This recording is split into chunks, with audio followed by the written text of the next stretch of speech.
welcome back to another Space Marine Forgotten Heroes video. That most recent video I did about the Terminators and kind of the tactics around them, I briefly mentioned Lysander in that, and it just got me thinking about the model and all the weird combos you can do with him. So I thought I'd make a video on it just for a bit of fun. So let's go through that now.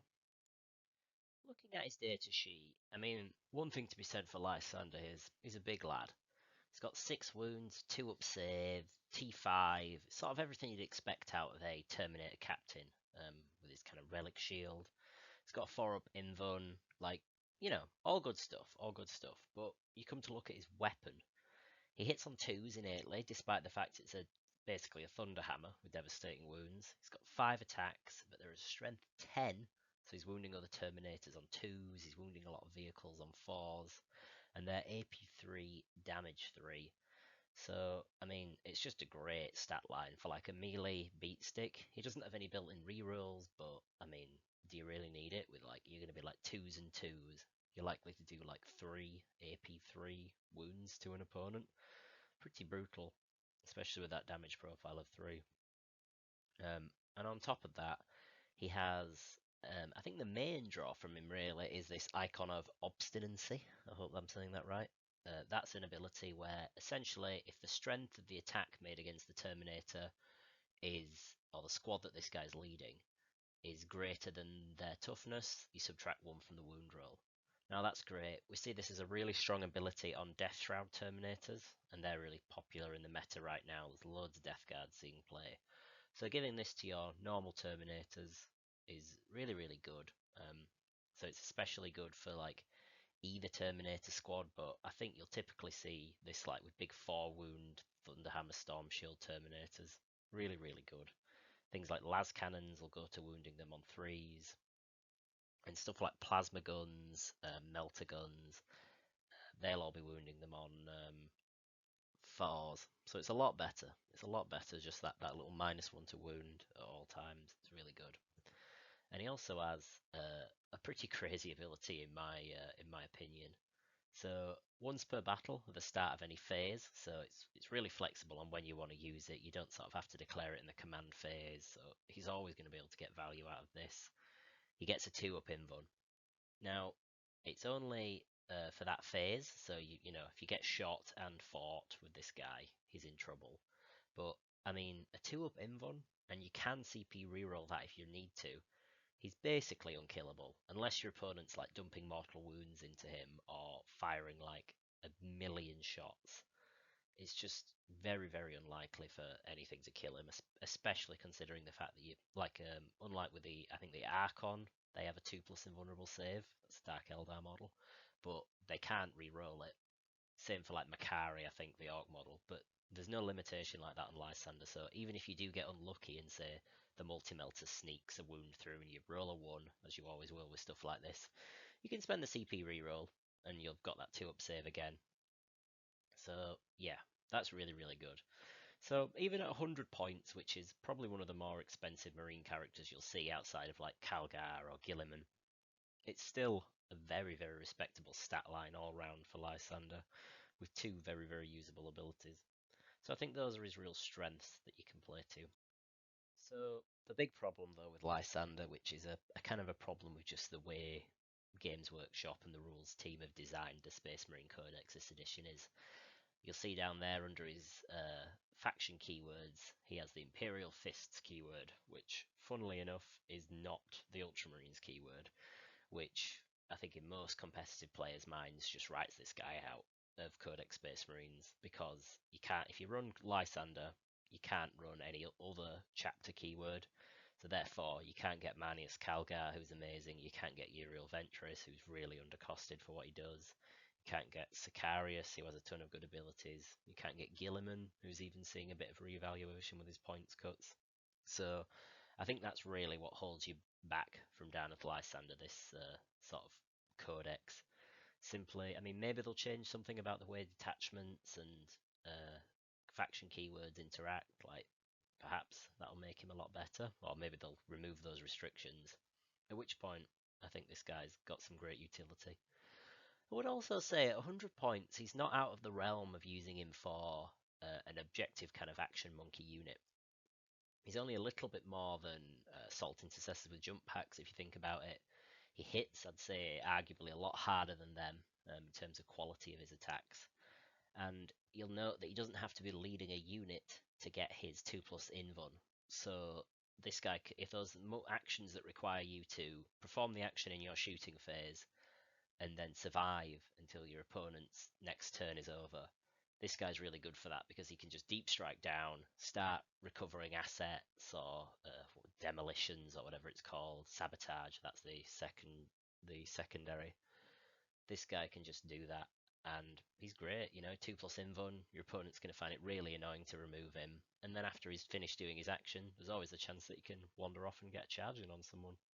So that might be something to consider with him. So I'm going to go through the different detachments that you can run Lysander in and some key strategies. But first, I just wanted to sort of say things to keep an eye on with him. I think he's great for leading both types of Terminators, but typically with that -1 to wound ability that he has, you'll probably be more likely to see him in the Assault Terminators with the Storm Shield, just trying to like maximize durability, which I think is sort of where it's at. Generally, but I could see other strategies working. Now, rapid ingress, I talked about it before in the Terminators video. I'll try and link that in description if I remember. But it's a great way to make Terminators just makes up for that movement 5 characteristic they have. It just lets them get around the board and make an impact. And that's especially true with Lysander. You can even rapid ingress him onto a primary objective and use the extreme durability of his unit to score primary. And yeah, the Terminator Ancient can also be added to a unit with Lysander. That'll be a key part of these combos we're talking about later, because Lysander being an epic hero, he can't take enhancements, but he does have the Captain keyword, so you can add the Ancient to his unit as per its rule. So let's talk about those now. So, Gladius Task Force. This is my absolute favourite Space Marine detachment. I just really enjoy the flexibility and all the different sort of synergies you get out of it. And I think most people sort of agree that it's definitely one of the better ones you can have. Let's say you put Lysander in a unit of Bolter Terminators. Suddenly, 270 points, quite a lot, but it's a really hard-hitting unit. You could rapid ingress them in, then move out of cover or wherever they are, and just start blasting your opponent with all the bolter shots and the missiles before charging them in. And they'll just do a ton of damage, especially with Lysander there helping out. They're kind of slightly mediocre for the point cost output that Terminators sometimes are seen to have. Now, in Gladius, advance and charge, you can do that army-wide or pay a command point to put it on an individual unit. That's really good for him, because it just enhances that threat range. That movement of 5 on Terminators just sort of gets cancelled out by this advance and charge. And you're not particularly too bothered if you lose out on the shooting, especially if it's going to let you smoke someone with his damage 3 melee attacks. And on top of that, you've got Storm of Fire. That's alternatively, you still do have that volume of shooting, so being able to get ignores cover and an extra pip of AP might be it's a squad that's actually worth using it on. And on the chapter for Lance on the charge, this just lets the unit deal with vehicles a lot more efficiently. The Lance +1 to wound, it'll just get those Power Fists wounding vehicles on 4s, it might even have Lysander wounding them on 3s. And a lot of vehicles lack an invuln, so his AP 3, and potentially even you can get +1 AP out of this stratagem if you're in the right doctrine. So that's a really good one for Lysander, because imagine like +1 to wound, AP 4, damage 3. He's just going to smash almost anything really, really badly. So this is probably one of the more silly combos, but in Vanguard Spearhead, for those who don't know, this one essentially gives you -1 to be hit and cover if your opponent's shooting at you from a certain distance. And it's the kind of Raven Guard sneaky detachment. Now, Lysander, 10 Assault Terminators, and an Ancient can all go in a squad together. And the Ancient can take the Blade-driven Deep Enhancement, which essentially gives the squad Infiltrate. Now, that ability lets you deploy anywhere not within 9 of your opponent's units or their deployment zone. So 560 points for the combo, but it's 40 wounds worth of Terminators, as well as the Ancient, as well as the Lysander in there. It's a hell of a unit.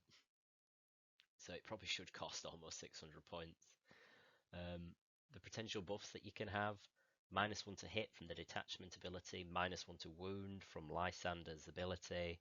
You can armor of contempt, you can get the squad in cover, so they can just become horrendous to shift with like Marines with plasmas hitting on 4s, wounding on 4s, and you've got a 2-up save against them. It's just really, really good. And then they are a massive combat threat to almost anything, not just because of Lysander, but the Terminators get dev wounds on their Thunder Hammers. So that's really, really good. Just because like, almost anything can just get crushed by them.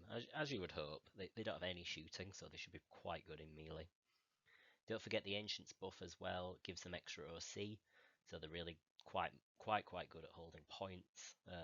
Just because there's a lot of them and they're all OC too. And the Ancient also can potentially be giving them +1 to hit, which mitigates the kind of swigginess of the hammers.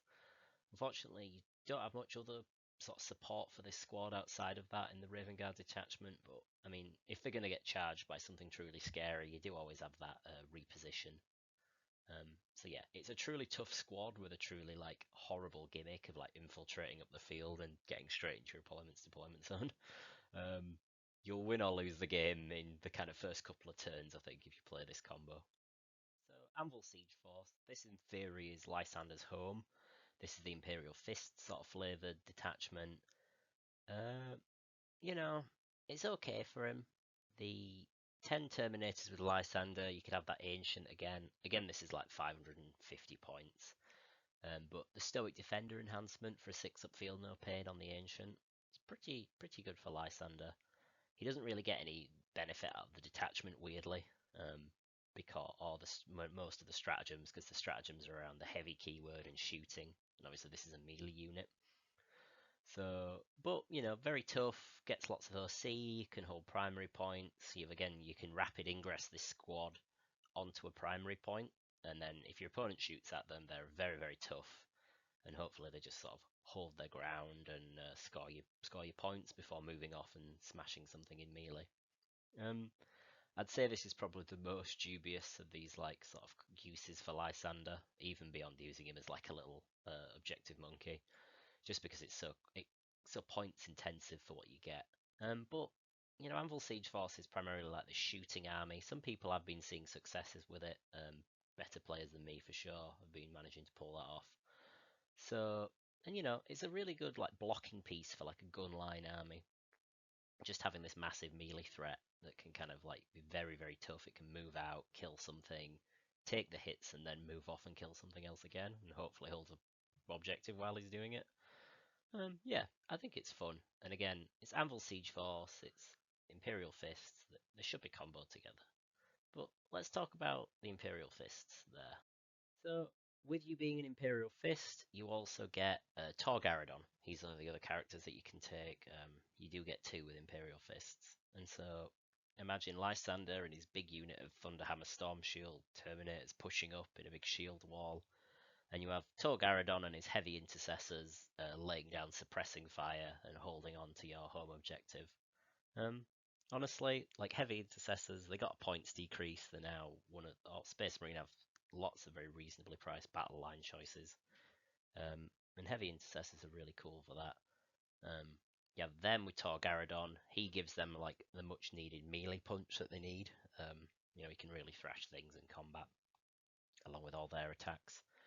And him giving them ignore cover is pretty vital for all their AP1 guns that they have. You know, they have a lot of reasonably decent shooting, but it's all AP1. So getting access to that's really cool. They synergize really well with the detachment as well, the Anvil Siege Force. So if you're going full Imperial Fist, like wall protocols, or is it the last wall? Yeah, this is a good thing to go for.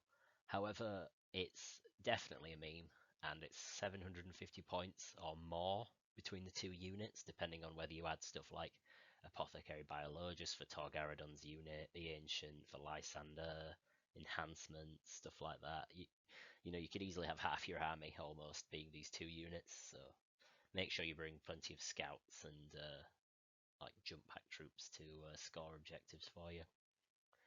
So yeah, Tor Garadon. I think he's worth thinking about. in conjunction with Lysander, just because you want to get the most synergy you can. Maybe you're probably better off not taking him, but you know, if you're in for a penny, in for a pound. So thanks for watching. Like and subscribe if you enjoy this content. This is just a bit of an expansion on our Forgotten Heroes series. Let me know down below if you want to see any other character covered, and there's a little playlist you should be able to find with all these guys in. But yeah, hope you enjoyed. Like and subscribe. See ya.